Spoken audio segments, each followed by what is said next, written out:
You know what's funny about that intro? I just saw all those people in real life. You know, all the people that are in the montage of me doing hero stuff. I just saw all of them in real life, so that was pretty cool. Anyway, you'll notice my voice is still morning voices. I have not done my run yet. I feel very different than I usually feel. So just bear with me. I'm sure my voice will warm up as we go.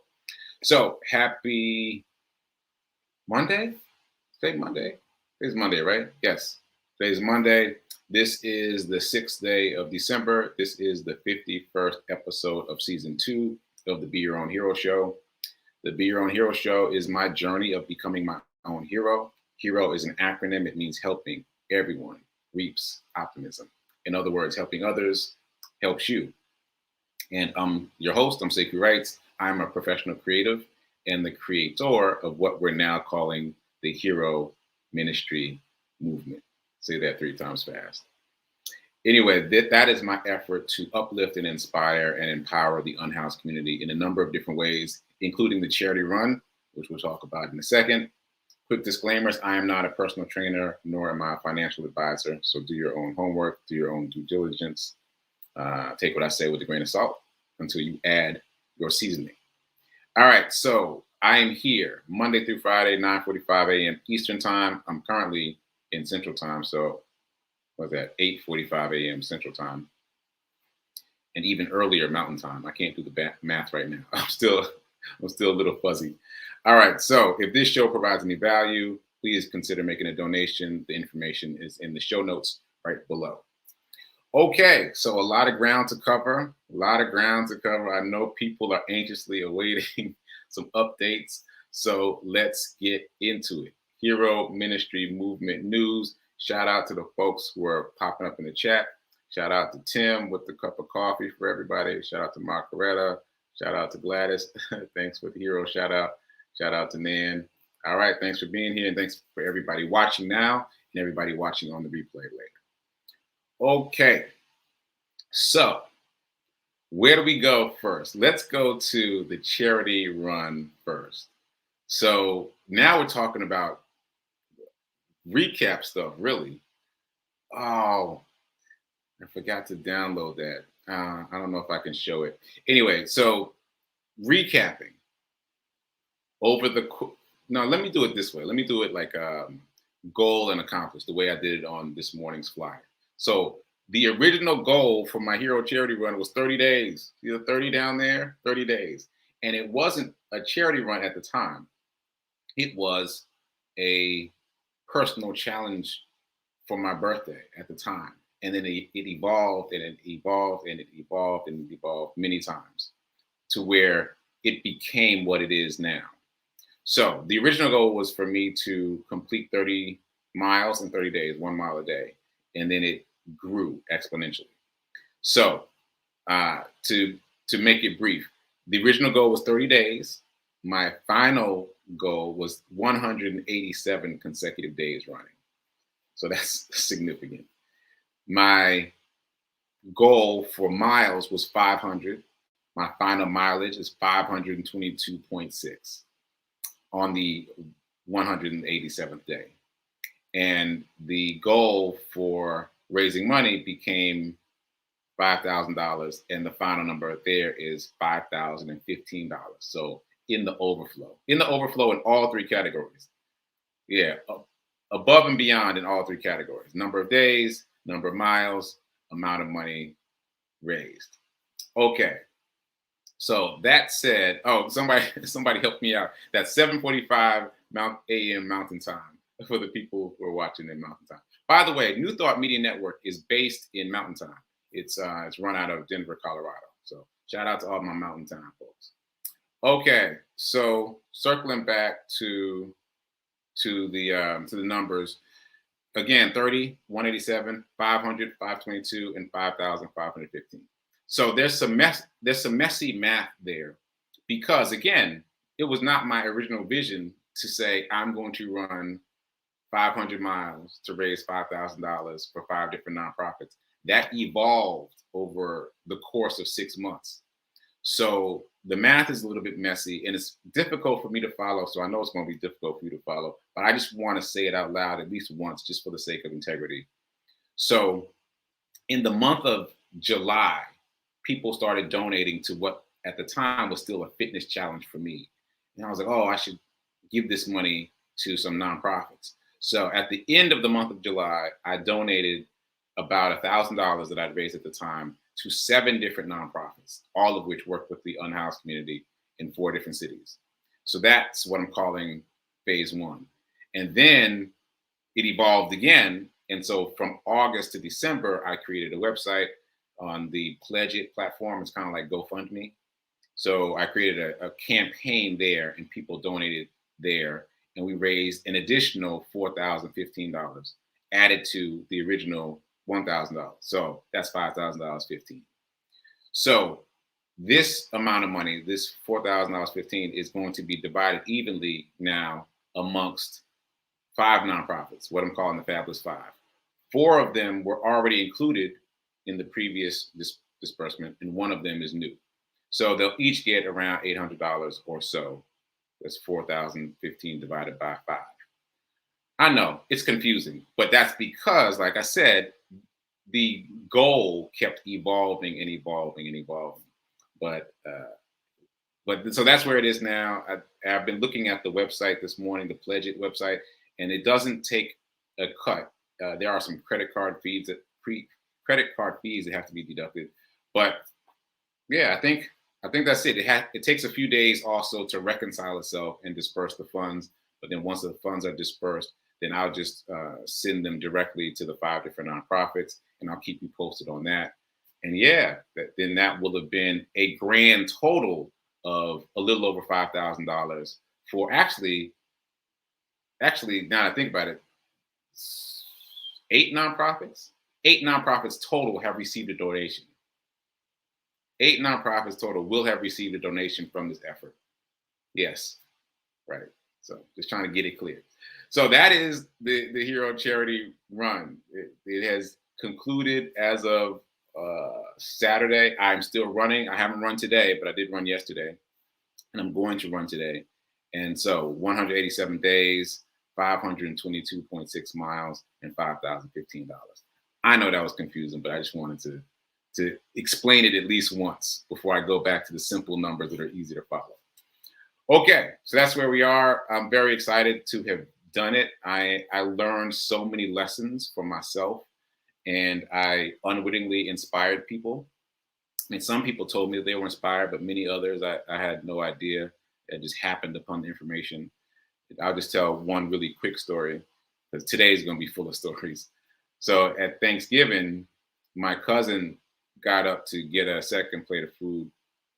No, it was his first plate of food. Let me not throw him under the bus. It was his first plate of food. He got up to get a plate of food. And some of my other cousins were like, hey, you look really good, man. And he was like, thanks. Blame it on Sekou. And I was like, what? He was like, yeah, I've been watching you on social media. And because of you, I've started walking a mile every day. I had no idea. That was my first time hearing about it at Thanksgiving. And he said that it's been helping him. He's been losing a lot of weight. He now chooses to walk everywhere. He lives in Boston. So just everywhere he's going to go, he chooses to walk. And so it was really nice to recognize that there are ripple effects that I don't even know about that are out there in the world. So there's that. There's the fitness ripple effects and other people thinking about getting involved with the unhoused community or other charity initiatives in their area because of what I'm doing. So I'm really excited about all that stuff that has happened, all the unintended consequences of me doing this. And also, as I said in my run report, just for me, the biggest takeaway, there's been a lot of takeaways, but the biggest takeaway is there are no limits. Like pretty much everything that's involved in this charity run is something that I thought that I could not do. Right? Pretty much all of it. And so I am blown away that I was able to accomplish these things. And I invite you to challenge yourself to do something impossible. Just get out there and do it. Okay, so next phase, let's get into the Hoodies for the Homeless event. Those of you that have been watching know that Saturday was the 4th annual Hoodies for the Homeless event here in Nashville, Tennessee, which is where I am now. I launched what is now the Hero Ministry movement at the 3rd annual Hoodies for the Homeless event. At the time, it was just Hero Hoodies, and now it's expanded, obviously, to T-shirts and masks and socks and all these other items. The concept is still the same. They're all buy one, give one, or get one, gift one, go. So you get one for yourself, and then a bonus item is gifted to the unhoused community via me handing it out directly, or these events like Hoodies for the Homeless, or sending stuff to these nonprofits for them to distribute. Yeah. And I know I don't want to do too many sidebars, but you heard, if you saw the video of Reverend Mel interviewing Tanya Moment from the Old Path in Memphis, you heard her talk about the impact that the Hero Hoodies had on some young men there. So I'm going to circle back to that. Okay, so let me share some photos from the event. See if I could just add these in. Yeah. So I'm going to make this a little bit bigger. The unhoused don't often want to be photographed, but these two gentlemen were so excited about their Hero Hoodies. They could not wait to be photographed. And you see them looking all too cool for school right here. But right before this, they were really geeked about these hoodies. And they're like, oh, they're new. And oh, man, it says Hero. And oh, this is so exciting. So they were really excited. And then they, then they got the tough guy poses for the photo. But I thought that was really cool. I'm glad I was able to get that image. And it's a great reminder that people are still excited about these hoodies, about the look, about what it says, and about the fact that it's brand new. Okay, so next photo. All right, so here's another gentleman that was willing to be photographed. You see, he had a whole all black everything look. He's got some motorcycle boots on. He's got jewelry on. He got a whole look, and so his thing was, did the Hero hoodie fit into his color scheme, which I thought was great. And then once he got it, he wanted to take a photo. And that person next to him is Perry. I've mentioned Perry a couple times last week. So when I got to Nashville, I went over to Fisk University track, which is where this all began in terms of me running a charity run. And as I was arriving, I ran into Perry. Perry and I are childhood friends. We grew up together. She was telling nursery school stories I didn't appreciate over the weekend. But anyway, we haven't seen each other in ages. And so it was just serendipity that we ran into each other. She was also on her way to Fisk track to exercise. And so we caught up, and I told her about this whole Hero hoodie thing and Project Love Strong and the Hoodies for the Homeless event. And she offered to volunteer. And so we were a team of two. And there we are on brand with our Hero hoodies. And yeah, it was great. And she was a huge, huge help. She's a very strategic thinker, and she's done this type of work before, which I didn't know until we were there. And so, yeah, she was a huge asset to me. All right, so that's that. And there's Perry again in the back at the highest level. There's me in the front. And that's Reverend Joella Darby between us. She's from First Baptist Church, Capitol Hill. And for those of you who have been following this journey know that it was at First Baptist that I began this work. I volunteered to work with First Baptist in the work that they do with this other nonprofit called Room in the Inn. So basically, before the pandemic, they would house 10 unhoused men for a night. They give them food and shelter, let them do laundry, take showers, all of that. So I volunteered one night with them. And that one night with them really changed so many things within my spirit. Reverend Darby would say, my spirit was provoked. And that incident, that experience is what gave me the idea for Hero Hoodies, and that has evolved into the Hero Hoodie movement. And through me, First Baptist has gotten involved with many of the nonprofits that I've been partnering with. So First Baptist Church, Capitol Hill had their own booth. If you look on the right-hand side, my right-hand side, you can see that there are some tables set up this is War Memorial Plaza in downtown Nashville. And each of these tables had different things on them. And First Baptist had their own table. They had clothing, hoodies, etc. And so they were not only there physically, they also made donations directly to Project Love Strong, both last year when they first found out about Project Love Strong through me, and this year directly. So I'm grateful that I've been able to connect some dots and create another funding source for Project Love Strong and In God's Hand, who's also one of the Fabulous Five nonprofits. Okay, that was a mouthful. And here is the team. So there's me, obviously, and Perry in our hero hoodies. And on on the gray truck is Jay White. She is the founder of Project Love Strong, and they've got their yellow hoodies, their yellow Project Love Strong hoodies. That's Tiffany on the red truck at Jay's level, and then that's Dominique next to Perry. And so Dominique actually flies down from New York. She also lives in New York, but she flies down every year and rents a truck, and that's the red truck on the left that she rented to help tote that barge and lift that bale. Tiffany lives in Nashville, and she's a big part of Project Love Strong. And the gray truck was provided for me by Nissan. So as some of you know, I test drive cars, and I told Nissan about this event. And because I'd noticed that Dominique was renting a truck, I was like, all right, well, maybe I need to have a truck too, so we could have extra cargo space. And it was greatly appreciated. It came in very handy. As you see behind me, my truck is stuffed. And actually, that's not my stuff. That's one of the other nonprofit stuff, but it came in very handy. So shout out to Nissan for providing me with the 2022 Nissan Frontier. Yeah, it was the talk of the town. Everybody was jealous of my truck. So we had this thing called truck wars between this gray truck and the red truck. It was a lot of fun. So that was pretty cool. Okay, so this is the same group of folks from Project Love Strong, Jay and Tiffany and Dominique. And the reason that Jay White is making that face is because just now, in that moment, she discovered that she had been on TV the night before. And one of the unhoused people told her that. On my right-hand side, you can just see a cane and a hand holding a cane. That man, he was the very last person to arrive when we were packing things up. And he said, I saw you on TV, young lady. And she was like, what? And so Tiffany and Dom whipped out their phones and looked it up, and they're like, yep, here it is. You were on TV. And so this is Jay White responding to the fact that she was on TV and didn't even realize it.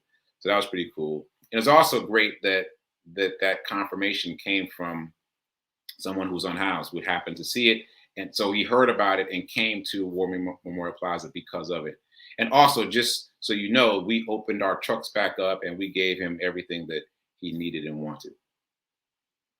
Okay, so another shout out to First Baptist Church, Capitol Hill. The man in the red hat in the middle is Elder Aubrey. And oh no, Elder Lockhart is how he's called at the church, Elder Lockhart. And he is at First Baptist Church, Capitol Hill, and spontaneously he did a circle prayer for everyone assembled who was, still there, breaking things down, and it was great. We haven't had that before at the event. I've only been there twice, but we didn't have that last year, and it was really very well appreciated, and it was a great prayer. So shout out to Elder Lockhart for having the foresight to do that. And this is the final picture in the photo gallery. I love this photo. So this is the son of one of the founders of the Fabulous Five nonprofits. And, there was some child-size hoodies in my box, and one of them fit him, obviously. And the thing that's so fascinating about this, and this is why I said I wanted to circle back to what happened with the Old Path in Memphis. Let me retell that story first. So the Old Path in Memphis, Tonya Moment was talking about how she has 3 boys there that are the sons of women who are sheltering at her shelter. And those 3 boys won't take off their hero hoodies. They just won't take them off. But they have to wrestle with them just to wash them, because they believe that they are heroes, and they're so excited about having something on their chest that says heroes, even though they haven't expressed that in words. That is the sentiment.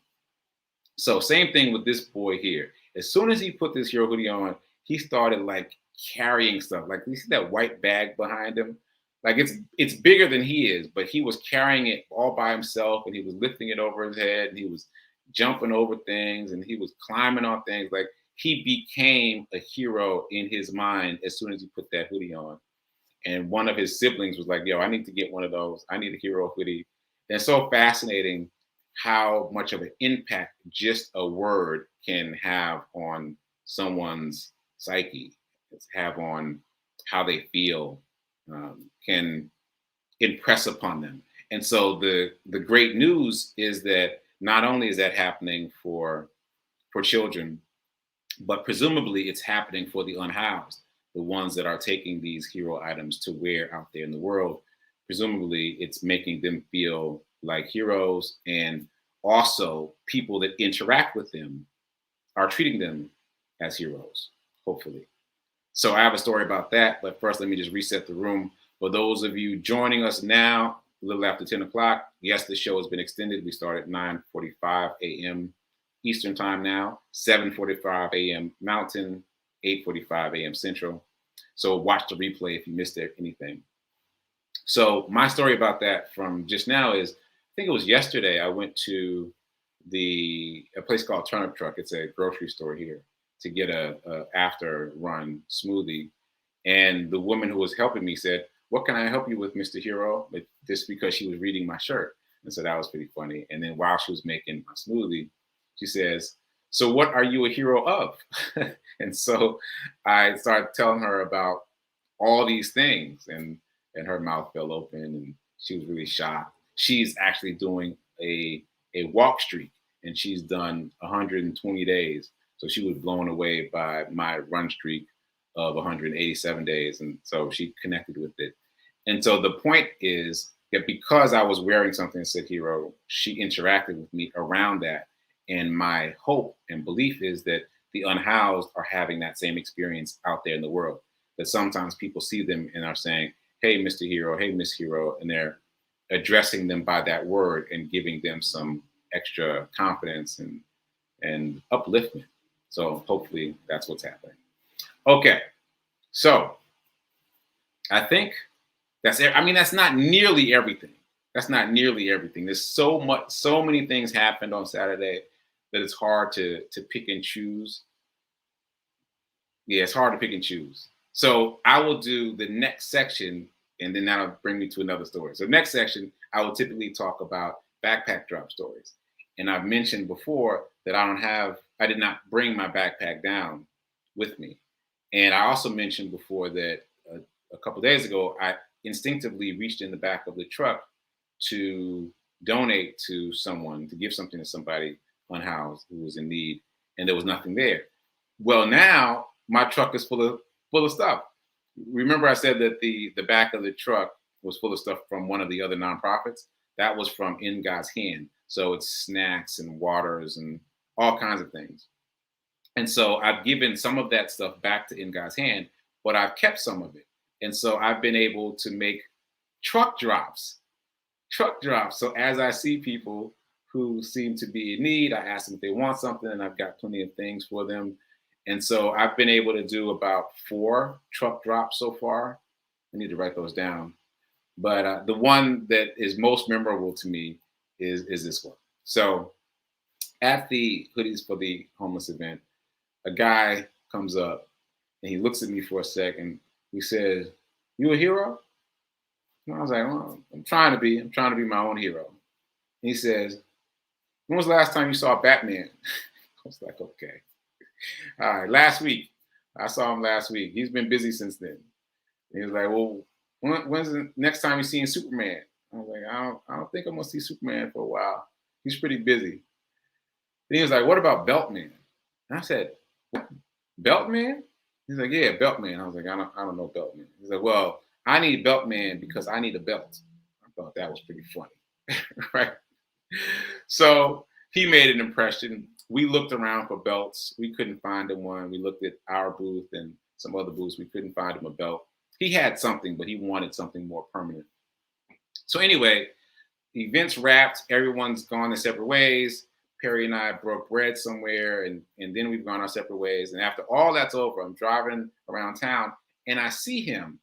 I see this guy in front of a Kibalon bookstore, which is a Black-owned bookstore. He's also actually the owner of a Kibalon is also a Morehouse man. That means he's a classmate of mine. So shout out to Yusef. Anyway, I saw that guy in the parking lot of a Kibalon. So I pull over and I was like, "Hey man, You still need a belt? He was like, hey, he said, First Baptist. He associated me with First Baptist Church, and he remembered who I was. Obviously, I was still wearing all the same stuff, and I was like, yeah. Do you still need a belt? And he was like, maybe, but I got something for you. So I parked at the Kibalon and I went inside the Kibalon to see if they had any belts because I could give him one, buy him one, and just give him one. They didn't have any though. And then when I came back out, he had gone to the library where I guess he was set up and come back to show me this drawing. He had drawn this really well done picture of Malcolm X. He just done it with pencil and paper, and it was really good. And so he was showing me his talent. Yeah, he's really talented. So I bought it from him, but I let him keep it so that he can sell it again. So that was a really cool interaction. And so, he had some more questions for me and we chit-chatted in the parking lot for a while. And yeah, so that was probably the very first truck drop. Oh, because the truck drop. So I bought the painting from him, but then I brought him back to the truck and let him pick out all the stuff that he wanted. So he put stuff in all his different pockets, save this for later, get this now, put this over here.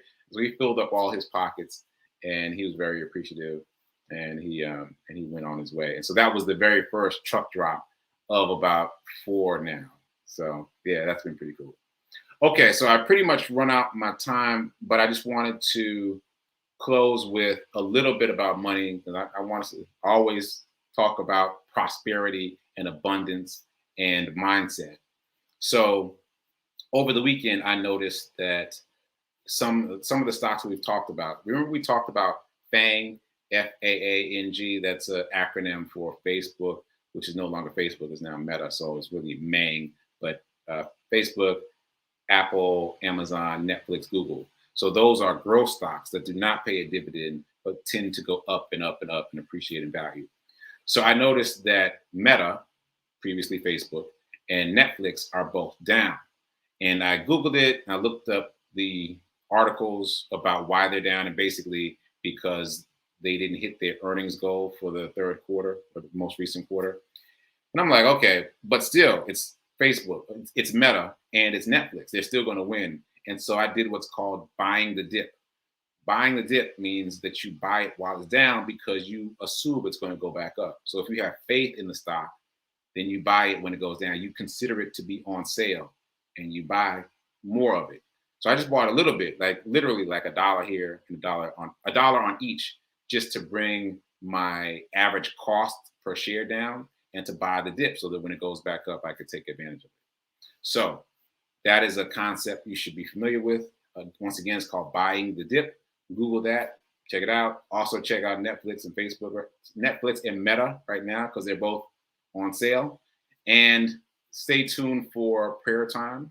And then right after that, you may see me again on Sit with Rev Melissa at 10:30. Until then, until I come back tomorrow with more financial information, mañana, keep doing, be a hero, be your own hero, and remember that now is better than perfect later.